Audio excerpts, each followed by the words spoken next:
Scarecrow Festival is like the most important day of the year.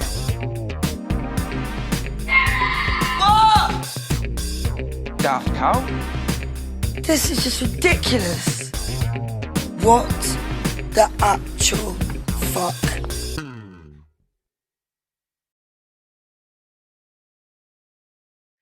Hey, what the actual fuckers, and welcome to WTAF of This Country podcast. Now, first, he's the man that still owes Steve from the dairy farm £6. He says he paid it yesterday, but I, for one, do not believe him. It's Neil. I did. Let me see that receipt. Oh, I didn't bother with that. I didn't want to waste paper, Just with all cash in hand. Yeah. Always cash in hand. Well, no, contactless now. Contactless. Oh, is that how you do it? Mm. Fair enough. Now, in this SuperFan episode, we touch base with another past guest. He's an author, podcaster, charity runner, and one of, if not the most positive person on social media. Please welcome back the one and only Giles Paley-Phillips. Nice to see you. Thanks, guys. So how are you doing? How are you doing in these weird times, Giles? I'm actually doing okay. I hate saying that because everyone else is like, But as a family, we're doing really well, actually. My wife's a teacher, so she set about putting a timetable in place fairly early on. And in fact, I think she started even before we went into lockdown. So we're all sort of regimented and timetabled, and I've actually been really busy as well. I've had lots of projects on the go, so it's actually been quite a prolific time for me. So I don't know. I can have to say it's been okay. What about you guys? Yeah, we've been just getting used to this format because obviously we normally, even if we're doing what used to be Skype interviews, there would be the two of us in one room. So the dynamic of it is strange because with your podcast, you're always are you in the room together or not? We record. I mean, we always record in person, and we always record with the guest in person as well. So we're all often up in London. There's a studio that we go to near Old Street, part of Acast, who are our podcast hosts, and so we use their little studio, or there's a bar that we go to near Oxford Street. Or sometimes we get invited to people's houses, which is nice. Wow. Living the dream. God. Podcast dream. The old-fashioned times when you used to be able to go to people's houses. Yeah, exactly. Yeah. So we always tried to do it in person. So I think we only did one previously. We did, I think, David Harbour. We had to do the guy from Stranger Things. We had to do via Skype. But that was the only one. But yeah, we've adapted to using Zoom for the last sort of 10, 15 pods we've been recording. So yeah. And like you say, it's a different way of doing it. I think there's some elements that I like about it. Obviously, I don't have to leave the house. I'm at the moment. I'm in my children. I'm in my eldest bedroom. This is where my podcast station is set up at the moment. No, it's not. That's your Pikachu poster. Come on, that's Giles. my Pikachu. No, yeah. Oh my god, my eldest is so obsessed with Pokemon. I mean, oh right. Yeah, I thought that had gone. But there's a new generation of kids that love it. I never got it the first time. I never understood it. It's beyond me. No, it's a weird one. I think he plays Pokemon Go. He loves playing Pokemon Go. But I think that started it, and then now the cards and the movie, obviously, which was okay. The movie, it wasn't too bad. It had Ryan Reynolds in it. Yeah, I still haven't watched it, I must admit. No, I've not seen it either. I wouldn't rush out to go and watch it, guys. Right. If it's on TV and there's literally nothing else on, is that a good enough review? That's not bad. That's it's one kind thumb of up, recommendation, isn't it? A kind of recommendation. They should definitely put that on the poster. If there's nothing else on, yeah. What's this? that should be on the bottom. Giles Paley-Phillips. If there's nothing else on, watch this. I'm being very, very disingenuous, but yeah, it's all right. But yeah, he loves Pokemon. He's massively into Pokemon. Oh, right. So, yeah. You should give that particular podcast a shout out because it's one that I think both myself and Neil really enjoy listening to. Blank? Yeah. Sorry, I thought you meant there was some Pokemon podcast. Oh, no. That'll be your next one. That's my next one, yeah. Yeah, Blank podcast, yes. Which we do, it comes out every week. And we love it. Yeah, it's great. We get to chat to people that we really love and admire. And we talk about those difficult moments, which we all have.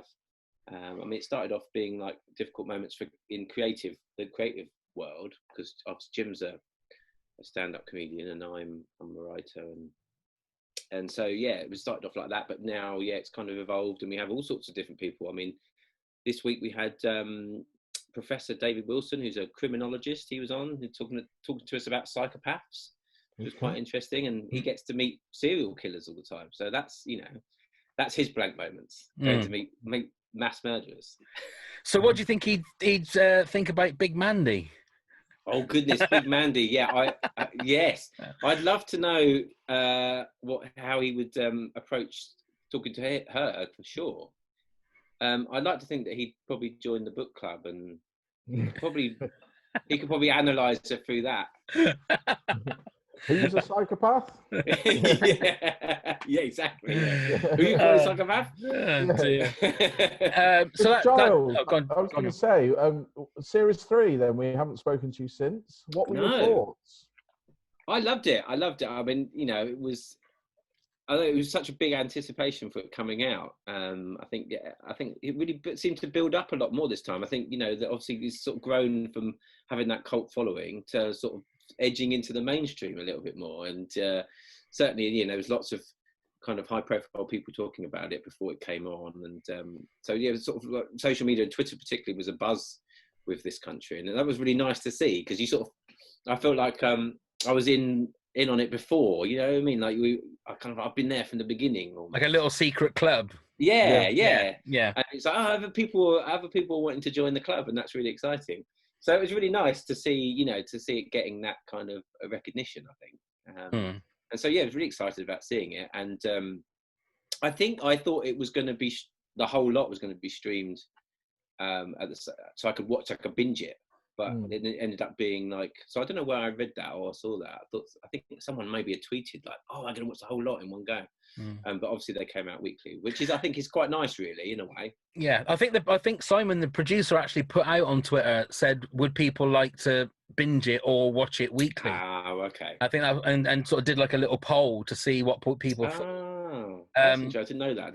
Yeah, because the thing is, it's like people these days, well, you look at what's happening now, people are binging stuff and have done probably for a few years as well. And I quite like that, although it doesn't give you that water cooler moment where you can talk about things back in the old days when you would see an episode and then talk to your work colleagues. Did you see that last night? Because you don't know where everybody is now in watching stuff. Exactly. Yeah, exactly. Yeah.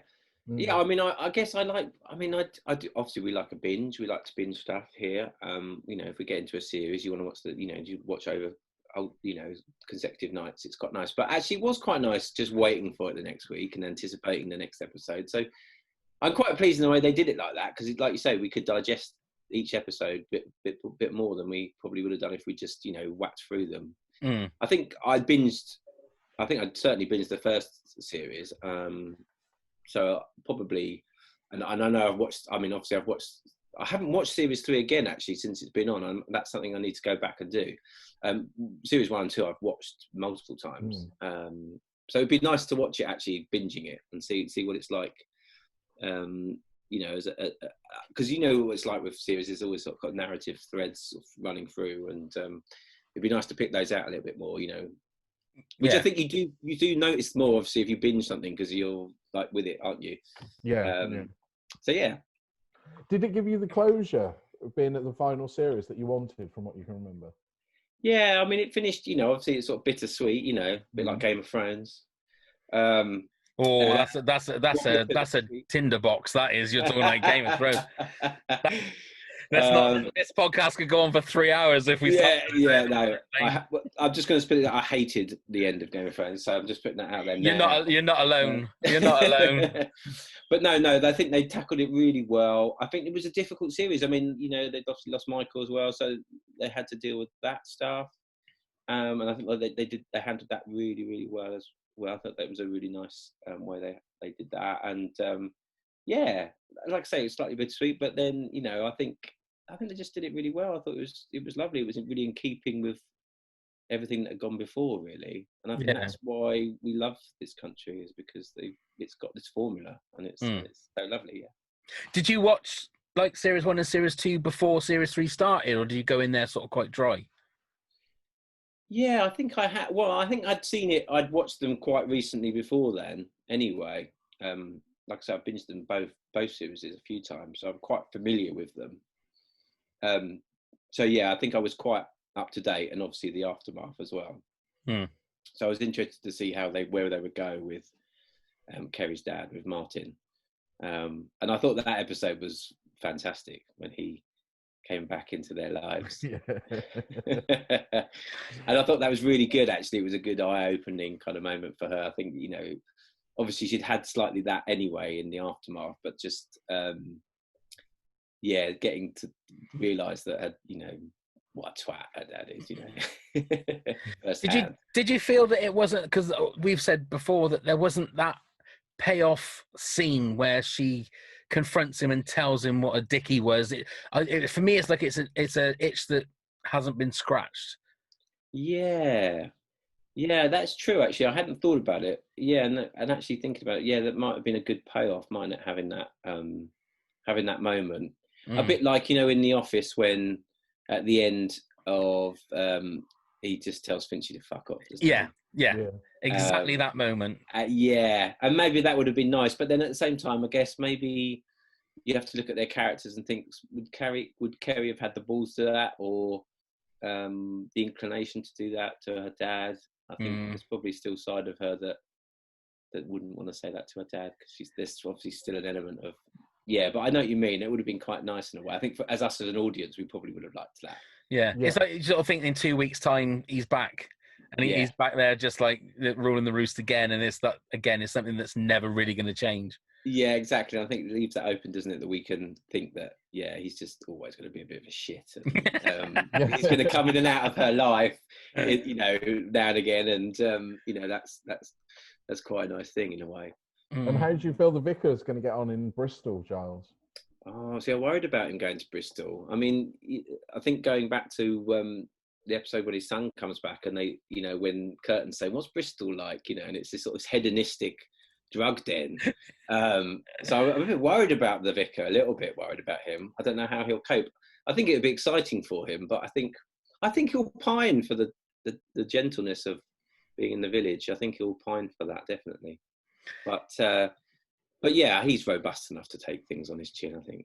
Yeah. So with the fact that you've only seen each episode once, is there any particular episodes that stood out to you in series 3? Well, the book club episode is up there, definitely. I think any of the episodes with Mandy, and sort of, you know, she's just a bit of a scene stealer, isn't she? Brilliant portrayal. So those were very difficult moments, weren't they? Very uncomfortable. And I think that was what's so great about it, those moments and the quiet of them. And we said that the Martin moving back home as well, that was a great episode, I thought. Yeah. There were all killer moments in each one, you know, and I liked that Kerry had got a job at the dump and all that kind of stuff, and the relationships she had with those guys. I mean, there's just so many nice elements in this series. I thought they really thought long and hard about how they were going to do it, and like I say, and then the more sort of poignant moments to it, you know, obviously at the very end, but the first episode. Do you feel after first watching it, Giles, that there would have been anything you would like to have seen more of, or anything happen? Do you know what I mean, within the story? Yeah, I think when we last spoke, I thought, like, we talked about maybe the idea of them going out of their comfort zone, going out of the village and seeing them in a different area. That might have been quite interesting. Maybe they went to Bristol one day. That would have been quite interesting. I think they obviously haven't done a kind of Christmas special. No. Which is, you know, that maybe they will at one point, or maybe they won't. But that would have been quite interesting. But I think they covered a lot of bases in the series. I think they opened up a lot of questions, and they answered a lot of questions. So I think, they did a pretty good job, all in all, to be honest. It's hard, isn't it, when you're doing, you know, third series, you've had two really, you know, and like I say, the anticipation for this one was a lot higher. It's always so difficult. I imagine being in that world, very difficult to try and make everybody happy. That's the thing, isn't it? And do you feel, I know obviously being a fan of this country, but do you feel they made the right decision in saying that even if it's just for now, that's it, they're not going to do any more? I think so. I think you can, and I'm sure, I mean, to be honest, I'm sure obviously the actors are very fond of all the characters in it. You can tell that by the way they play them. Yeah. But I should imagine they want to try other stuff, do new projects. You know, I can imagine, you know, and like you say never. That, you know, we've seen it with other series recently, like Gavin and Stacey coming back after 10 years. I'd be no doubt that they'll be tempted to come back to it at some point. But I think, yeah, probably they want to sort of fly the roost and try some new stuff. And I think that's fair enough, really. They've given us 3 series and a special of brilliant series, haven't they? So I think, you know, I think sometimes if series go on too long, they can lose their potency a little bit, can't they? Absolutely. It's always better to go out on that high. Exactly. Yeah. Yeah, it'd be interesting if, like, 10 years down the line, the Vicar does come back. We spoke to Paul Shahidi and said that would be a good idea. That 10 years, he maybe just comes back to see what Kerry and Curtin are doing, and they're doing exactly the same thing. Yeah, nothing has changed. Apart from there being curtains flat, won't they? Yes, that's true. Yeah, we were convicted by then, I should imagine. That was his nan. Too many quails running around the flat, you see. Yeah. I mean, they could just do a spin-off of The Vicar. I'd watch that as well. You know, Life in Bristol. That would be interesting. It's funny you say the nan. Who is your thought on who that is? Oh, goodness. Well, I assumed it was probably one of their real relatives. It's an A-lister. They've said it's an A-lister. Yeah. Oh, okay. We tried to pin everybody down, the director and producer. Yeah, we've got our ideas on who we think it is, but it's never been denied or confirmed, unfortunately. Right. Oh, goodness. A-lister. I mean, it could be Judi Dench then, couldn't it? Could be. Yeah, we think it's Tilda Swinton. And if you look, I'm just adamant that that's a good call. Actually, yeah, that's a good call. I was going too old. I should have reined it in a bit. It could be Kate Blanchett. She loves it. She loves popping up in cameos and stuff. It could be her. Yeah. Her famous one in Hot Fuzz. Hot Fuzz. She was. Yeah. She had the full-on hazmat suit. Yeah, that exactly. Nobody knew Brilliant. who it was. A fantastic way of doing it. Yeah, genius. Yeah. So I don't know. Wow, that'd be interesting to know who that is. Yeah. Yeah, we have tried to pin them down, but they're being very coy about it. They will not say who it is. That's fair enough, I think. Right. One of the other things I wanted to talk to you about, Giles. First of all, your charity run that you did. Anybody that was on social media, that it was a Sunday that you did it, wasn't it? I think, if I remember correctly. It was actually the day of what would have been the London Marathon. I didn't mean to have coincided with that, but actually it ended up being the same day. It would have been the London Marathon. Yeah. So tell us exactly. It was a bit of a novel way of doing it while you're in a lockdown. Yeah. Well, I was just thinking, what can I do? How can I raise some funds for NHS charities? Obviously, they're doing loads of work at the moment, and I just thought, obviously other people have been doing things like, Captain Tom and various other people. And I thought, what can I do with my own little bit? And I thought, I haven't done a big run for ages. And I kind of thought, and one day I just spaced out what the distance is between, I was just curious really, from the front door to the back gate, and then how many times it would take me to do a full marathon. And I worked out it would be from the front door to the back gates 1,687 times. So I thought, well, that doesn't sound too bad, actually. That sounds all right. So 2 weeks later, I did it. It was a bit of a kind of whimsical moment. I don't know what the word is, but yeah, I just thought stupidity, maybe. I remember saying to my wife, I'm going to do a marathon in the house. She said, what? I'm going to do a marathon in the house. I'm going to run from the front door to the back gate. She said, what are you talking about? I think there was other words in there which I won't repeat here, but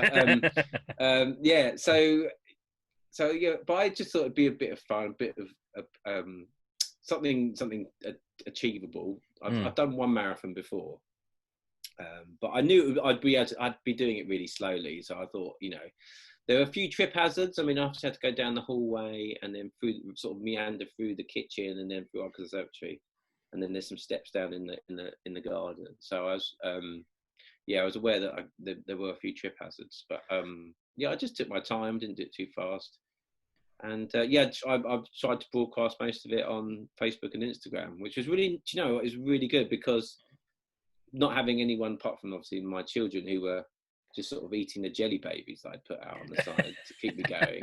I wasn't, and Michelle, my wife, was just doing loads of gardening that day, so I wasn't there wasn't loads of support in the household.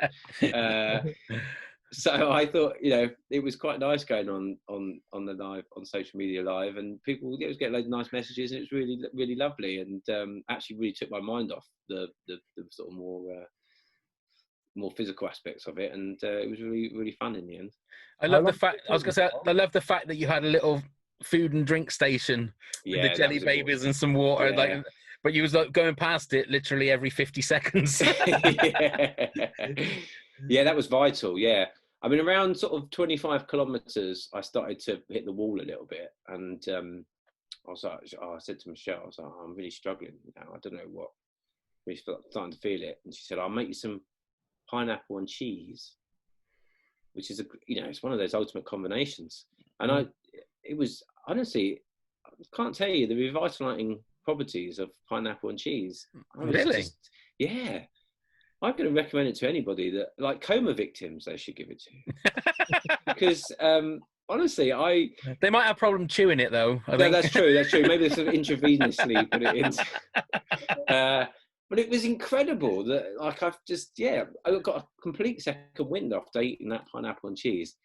And then I spent the rest of the run talking about how great pineapple and cheese was, which I think was probably, I think the numbers started to dwindle on the Instagram live because I wouldn't shut up about pineapple and cheese. Did she present it in a tinfoil wrapped potato with? No, she didn't. No, that would have been great. And I felt a bit let down that she hadn't done that. But no, it came in a bowl. But yeah, it was great. No, it was a really fun thing to do, and we raised nearly just over £9,000, so it's amazing, really. Fantastic. That's great. How long did it take you in the end, Giles? Do you know what? I actually did it quicker than I did the last marathon I did. I did it in it was 4 hours 50 or something. Right. Which I was quite chuffed with, because I wasn't like really going. I think maybe I probably paced myself better because I was having to go at quite a slow pace. So actually it was, I think when I did the London Marathon, which was in 2016, it took me over 5 hours. But I think I just got carried away at the beginning. And I remember seeing my wife about halfway up to Tower Bridge saying, I'm going to smash my time. And then about 20 miles, I was almost crying. Because I was so wrecked. So yeah, I think this time it was a bit of a steadier pace. So I managed to do it in just under 5 hours, which was great. I don't know how people do it. I get antsy just driving 20 miles, let alone running or even walking 20 miles. But the next time you do it, at least you know that you'll be sponsored by pineapple and by cheese. Exactly, yes. That's what you should have. The man from Del Monte is going to get in touch, I think. Oh dear! I just imagine that on the soles of your shoes you'll have cheese and pineapple. That'll be that'll be your perk from getting sponsored. Or just literally have it hanging in front of you. Oh, that's it. Yes, like have it on a hat. That'd be perfect.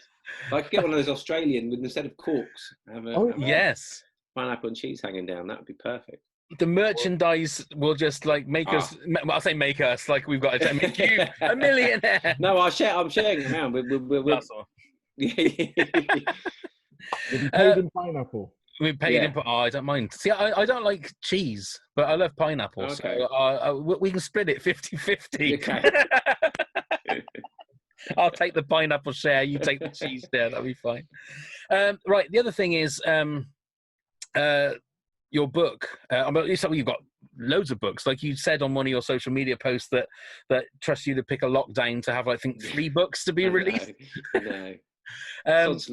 Yeah, but 152 days, which is one that I read. I read it in one day, which I'm not a big reader. Neil knows this. I'm not a big reader at all, but I just found it as soon as you started, I just was engrossed and just kept going until then. I went, it's finished. Tell everybody about that book, because there's something a bit special. Thanks, man. Yeah, no, I appreciate that. In fact, actually, one of the reasons I wrote it in that style, it's a free verse novel, for anyone who doesn't know. So it's almost, it's like what they call prose poetry or free verse. So it's, it's a linear story, but it's written in verse and poetry. But it is like a novel. It's a story. Yeah, one of the reasons I wanted to write in that style, because I think, we're at a point in, now that everything's so immediate. We want something quick and, like a quick read or whatever. And I thought, if someone can read this story in one sitting, like you would watch a movie or listen to an album, then that was kind of one of the reasons I wrote it that way. I mean, I also wrote it like that because obviously it's an emotional book. So the story is about a boy who's dealing with having a terminally ill mother who he can't see. So I mean, it's obviously quite poignant at the moment, with people in lockdown. So he's suffering from pneumonia, so he can't go and see her because she's going through chemotherapy, and it's this kind of difficult situation that he's in, that he can't see his mother, that's who he knows is not long to be around, and then he's also got this sort of estranged father who's not dealing with the situation very well and has sort of turned to alcohol, and he just sort of hangs around with his sort of slightly strange and eccentric grandmother most of the time, and then he sort of meets this physiotherapist who's helping him with to get over his pneumonia, and he kind of falls in love with her. So there's this kind of like love story, and she sort of shows him a sort of better side of life and gives him some hope, and that's the kind of lighter side of the book. But yeah, I mean, there are some sort of heavy elements, and a lot of it's based on my own experiences when I was growing up with I lost my mum to leukemia, and I had pneumonia, so when she was going through treatment, so it's very similar kind of things. But yeah, it's one of those sort of slightly strange serendipitous things. It came out as lockdown started, so I haven't been able to go out and sort of tell people about it, but also quite a lot of the elements of the books are quite they're quite intrinsic with what's going on, the idea of lockdown and isolation and all those kind of things are all in the book. So I think, for a lot of people, they've been reading it and finding that it's sort of mirrored in what's going on at the moment. How hard was it to write in verse? Well, I think one of the reasons why I chose it was because I wanted to put more about emotion in the book and use language to push the narrative, as opposed to just it being prose and description. So I wanted to be able to convey scenes very neatly within like a couple of lines, for example. So most of the pages are like little scenes, like movie scenes almost. And so so I think it felt like the most comfortable way of doing it. And I've always been, I mean, my children's books are kind of written in rhyme and stuff. I mean, this isn't in rhyme, but I've always liked poetry. I've always liked that style. There's quite a few American authors I like that have written verse novels. Vikram Seth's one of them who's written quite a few novels in verse. And I just really like the style of it. And it's hard in some respects, because you've got, you're writing, you're essentially writing poems or poetry, and it's got to have rhythm and stuff to it. But at the same time, I find it quite a freeing experience writing that way. And I have actually written some other novels in that style as well. So I'm kind of a bit locked into it now. The idea of kind of writing a normal prose novel seems quite daunting. I'm quite locked into the verse thing. So, and I really enjoy it. And I think, that's obviously with all creative enterprises, you want to be doing something that you enjoy first and foremost, and then if other people like it, then that's a bonus. The thing that I found with some of the there's a couple of pages where it is, like you say, just 2 or 3, maybe 4 lines, and I found some of them like they were a gut punch. You'd read it and then I'd be thinking about it 2 or 3 pages down the line, and then I have to go back to it, and it was only because it was so short, you think, oh, it's just a flippant, let's just read it, and it'd be like, oh my god, and then you go on to it's just, I've never read a book like that before, and I think just the style of it fitted the subject matter so well. I find it really moving, I must admit, but the fact that I think, like you say, in the situation that we're all in now, where we're away from loved ones and we can't see people and you worry about them, I think it's a book for the time. I think it definitely is. It's just, it's a shame you can't get out there and publicize it like you would normally. Yeah, and I think the people who have read it have resonated. You know, it has resonated with them, either because they've had similar situations in their own lives, they've lost loved ones, or whatever, but also, yeah, like I say, because of what's going on with COVID and being in lockdown and being isolated, and particularly, like, you know, we've seen in recent weeks in the news, you know, lots of people sort of coming out because of the thing with Dominic Cummings, people coming out and saying, you know, I haven't seen, you know, I had to say goodbye to a loved one via WhatsApp or something, you know, which is, you know, it's just heartbreaking. So I think there are elements of that in the book that people are picking up on, and you know, it's just it's nice when people get in touch and tell me, because it's, you know, it's always nice to hear those things. Yeah, Absolutely. so have you found it easy to be productive over the last couple of months? Yeah, I've been really productive. I mean, almost like as lockdown started, I just started getting sort of inundated with bits of work and stuff. So, like, I did a story for this Tony's company, Tony's. They do this soundbox for children, like children's stories. So I did a story for them about explaining coronavirus to children, so that people could, you know, people can download that. And then, yeah, but lots of podcast projects actually on the go. So, I mean, we've been carrying on doing Blank. We've sort of adapted, like we were talking earlier, but adapted to this way of working. And so we didn't want to stop doing it. We had loads of guests lined up as well. So we didn't want to cancel everybody. And actually, I think in some respects, we've probably had more guests, because people are sort of twiddling. Some people are twiddling their thumbs, you know. We've found that as well. It's Yeah. like with actors that you've been like for months trying to get hold of. That I'm too busy. I can't do it. I'm really sorry. And now when you sort of contact them, you know, well, look, you're not doing anything. Yeah, You I know you're not doing anything. Yeah, and then sometimes, but then it's also like you think about that, but then people are going through things, and you've got to be give them a little bit of leeway, instead of you know. But it's a weird thing how sometimes it can open up little opportunities and stuff, but yeah, you have to have the bigger picture that actually it's not a particularly nice time for other things, you know.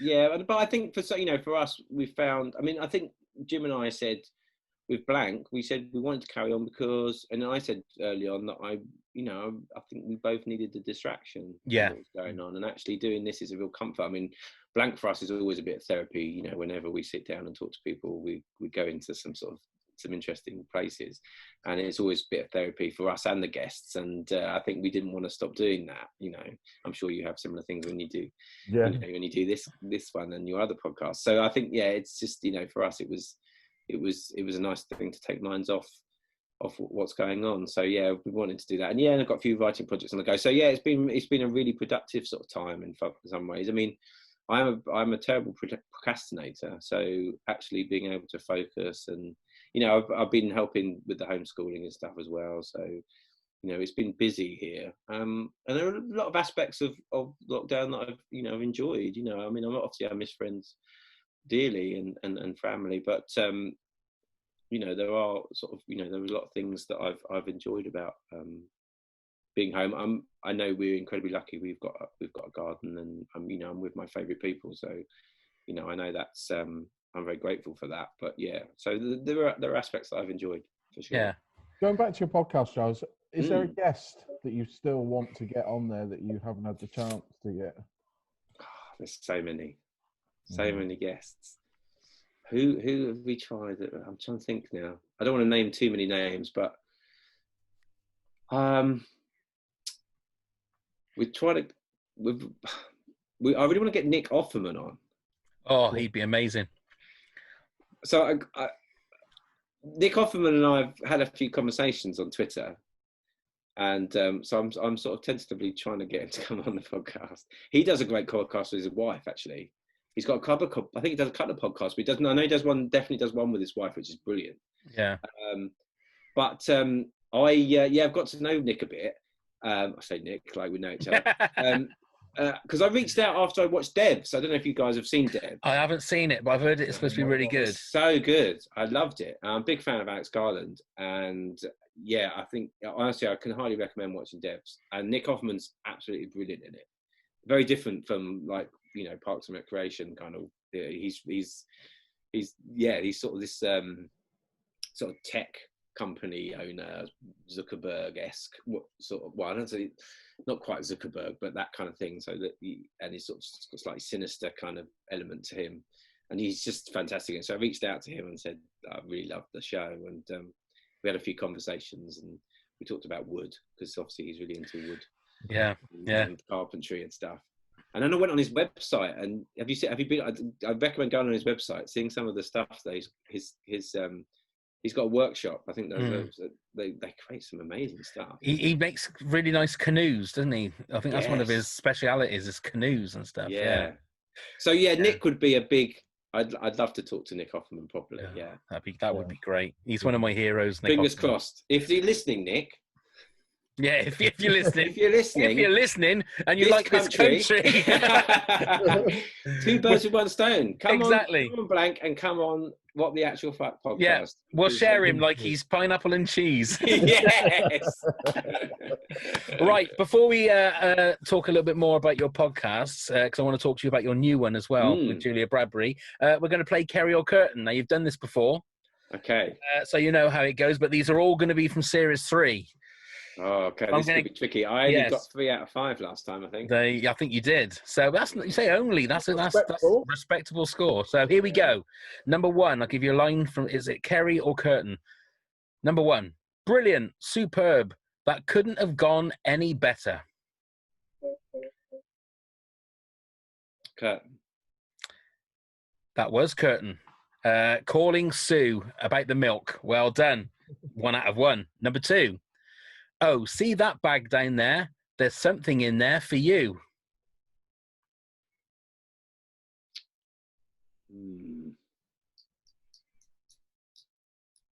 Curtain. It's Kerry. That's the Letter from Slugs episode when she brings home a foot spa for Curtain. Number 3. I just don't want to come home at the moment, so I just want to go somewhere where I know I'll feel welcome. I just don't want to go home at the moment. I just want to go somewhere where I know I'll feel welcome is correct. That's the Cynthia episode with Dad back home. Yes, that's 2 out of 3. Number 4. He had polio. Try dancing when your knees are back to front. Curtain. That is Curtain. Yes. That's Curtain's half brother talking about his dad. Need this one to beat it. Pressure's on. Number 5. You just want to talk about that documentary you watched last night about sharks.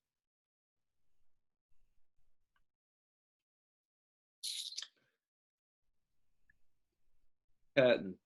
That was Curtain! Yay! He's beaten his last score. 4 out of 5. Well done, Giles. Well done indeed.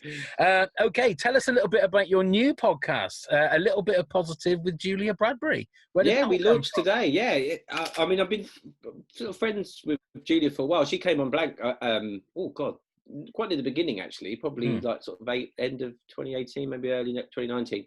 And we just sort of stayed in touch. And you know, she's such a bundle of energy, and really an incredibly positive person. And we talked for ages about doing something together that was positive. And I think she wanted to do. Obviously, her background is broadcasting and presenting, so I think podcasting is probably about the only thing she hasn't done in that kind of realm. So she does radio and all sorts. So I think podcasting seemed like a good thing to do. It was something we could do fairly quickly and straightforward. So we launched today, and it's literally about positivity. So positive stories, positive news, inspiring guests. Our first guest this week was Richard Walker, who is the CEO of Iceland, who has done loads and loads for plastic pollution and stopping plastics going through the company, and then also for to stop kind of palm oil and stuff, using palm oil products. So he's an incredibly inspiring guy, you know, trying to sort of change the branding a bit with Iceland. You know, they've kind of probably had a bit of a slightly, you know, down market reputation in the past. And I think, you know, he's doing incredible work there, and he's got an incredible story. He started off as, you know, shelf stacking. He didn't, you know, his parents owned the business, but he started off right at the bottom and has sort of learned every aspect of the business, and, you know, and continues to to do that. So yeah, so really inspiring. So yeah, it's just kind of people like that, inspiring guests, people that have positive moments in their lives, or moments where they've turned things around if they've been in a darker sort of place. And yeah, and just we talk about kind of positive things we've seen in the news, and yeah, just to be like just to be an opposite for whatever thing we see, particularly on social media. As you know, it's it's so sort of grounded in negativity and drama that we just wanted to have something that was give people a bit of respite from that. A beacon of light in the darkness that is life at the moment. Yeah, absolutely. Yeah, I mean, we've been talking about doing this for ages, but it just seemed like the optimum time to do it, really, to put it out now. And that's not, not wanting to take advantage of the situation, but just because everything's so dark at the moment that, we felt for us as well, like going back to a bit, like talking about why we want to carry on doing blank during this time.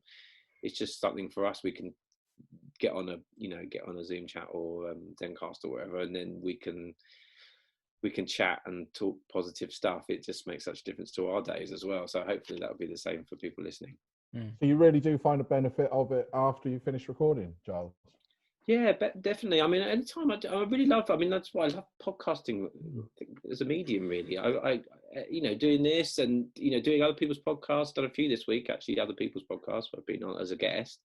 I enjoy being a guest. I enjoy hosting. I produce a couple of other podcasts. So I really enjoy the whole thing. And I always feel a bit of a buzz and a good feeling after doing them. I don't know what it is. I guess maybe a bit of endorphin when you're doing these sort of things. But yeah, I love it. And it's always great to talk to, like I say, talk to Julia, because she is just just such an amazing energy, and she's just a great character. So it's always enjoyable. Do you prefer being a host or a guest on a podcast? Because sometimes being a guest on a podcast to me feels like being a passenger in a car. You've got no power in where things are going, and I quite like being the host, because then you're steering the ship a little bit. Do you know what? I don't know. I quite like being a guest, actually. I've done, like I say, I've done a few this week, and previous weeks I've done a few. Again, I think during lockdown, people are looking for guests. I've been asked a lot more. They must be desperate. No, but I quite enjoy being a guest. But I know what you mean. It is nice to be on the other side of it as well. And I mean, I always, it's just nice to get to talk to people you haven't spoken to before, and connecting with people. That's always the thing I enjoy the most about it. And so I don't know. I like both aspects, really, being guest and hosting. So where does your positivity come from? Because, like I say, I've never met anybody virtually or on social media that is as positive as you. Now, you must have down days. You must have days when you're not feeling 100% positive, but your positivity just shines through on the internet, especially in days like we're living through now. Where does that come from? Well, I think it goes. I guess we could go back to what we were talking about with the book. I mean, I've been through some pretty dark times in my life, and I feel lucky. I think I feel lucky that I've been able to come out of that situation pretty much intact. Yeah. I've always been grateful. I'm very grateful for everything. I'm grateful to be here. I'm grateful for things I have. Grateful for my family. So I think gratitude has always been a big part of my life. And I was talking to someone the other day about the sort of times that we dwell. So some people dwell in the past, and the people that dwell in the past don't tend to be very happy because they're constantly thinking about what's happened before. And then you get people that dwell in the future, and they're always worrying and anxious about what's to come. And I'm definitely someone who dwells in the present. And I think that helps me generally in life to be in the present. It makes me more present. Means that I feel like I'm contributing to the family or to whoever I'm with or whatever I'm doing. And it makes me less anxious about stuff, I think. And I think if you're more settled and you're more, you can be more positive because, you've got that you're not worrying and fretting about stuff. So I try really hard to stay in the present as much as possible, and that for me is probably where the positivity sort of spouts from. But I know, I think, I just feel very lucky, and I feel like everyone should be able to feel like that if they want to, and it's just nice to, I don't know, it's that old age, it's cliched, but it's nice to be nice. And it makes me feel, it makes me feel as good. There's a whole, I mean, there's a chemistry in it, oxytocin and all that. You say to someone you love them, then you feel good, they feel, you say, you're kind to someone, you feel good and they feel good. So there's chemical reactions that happen in our bodies when we're nice and kind, and everyone benefits, don't they? So I guess that's really where it comes from. Well, I feel positive already. Oh, good. I have to say, it's like Twitter especially can be one of those places, can be a cesspool sometimes. It really can. Yeah. But I know from personal experience, it's like I'll look at my phone on a Friday, and then there's this message from Giles, like with love you guys or something, and then you're in like the thread, and you think, and it just bumps you up for the day, because you think that's really nice. It's just a simple tweet, it's just weird how it does give you just that little bit of positivity to face the day. Yeah, and that's the thing as well, isn't it? It's just little things. It's just to be thought of. We all like to be. So it's such a nice feeling to be thought of, and if someone just it's just a little random act of kindness. I think those, we know random act of kindness. Well done, sir. Well done. There's a pro at work there. There's a pro at work. Well done. So I was just going to ask, talking of this country, you've just brought it nicely round. Yeah. The American remake. Yeah. What's your thoughts? They're going to be like hillbillies or something, are they? Is that the premise? Well, I don't think they've actually said where it's set yet, have they? Kansas, I think. Is it Kansas? So so we're thinking probably. Dukes of Hazzard, are we? It could be. Yeah. Yeah. I don't know. I'm not sure. I'm never sure about. I mean, there have obviously been successful remake. I mean, The Office. I mean, I think the American Office is very. I mean, I think it started off quite. They used similar sort of scripts and stuff, but I think it evolved into something very different, didn't it? And I think definitely. People really love it, and I guess there's scope there for that. But there's been others that have not translated well at all. I mean, I think they've tried to do In-Betweeners. That was bad. Yeah, the IT crowd was very bad. Yeah, IT crowd, and I think they tried Peep Show as well, which again, I think maybe they are literally a pilot and maybe nothing else. So I wouldn't want it to go those ways. I can understand, obviously you franchise these things out. I don't know if those guys are getting involved in the production or executive producer type sort of roles. I think they are executive producers. Yeah, so they might have some some sway on what's going to go in. So that would be good if they've got some sort of, if they're able to overlook it a little bit. I think that was certainly something that happened with The Office. I think Steve Merchant and Ricky Gervais were quite hands-on to start with, because it's their baby, so I think you want to see it curated in the right way. But so it'd be interesting. I'll certainly give it a look. But you always worry about these things when they go overseas. Yeah, I think it's just a matter of time to see what they do. I think it's Kerry and Shrub Mallet is the name of the characters. It's not Shrub Mallet. Yeah, Mallets. Yeah, is it? I thought, is it Kerry or Kelly? Kelly, isn't it? I think. Is it Kelly? Kelly Ann and Donald. And Sean William Scott is playing the vicar. So Stifler from really American Pie is very strange. That's a very strange casting choice. Yeah, he's the only real name in it. So yeah, the rest that is interesting. Wow, that is an interesting. I mean, he's not been in anything for a while, has he? I don't think.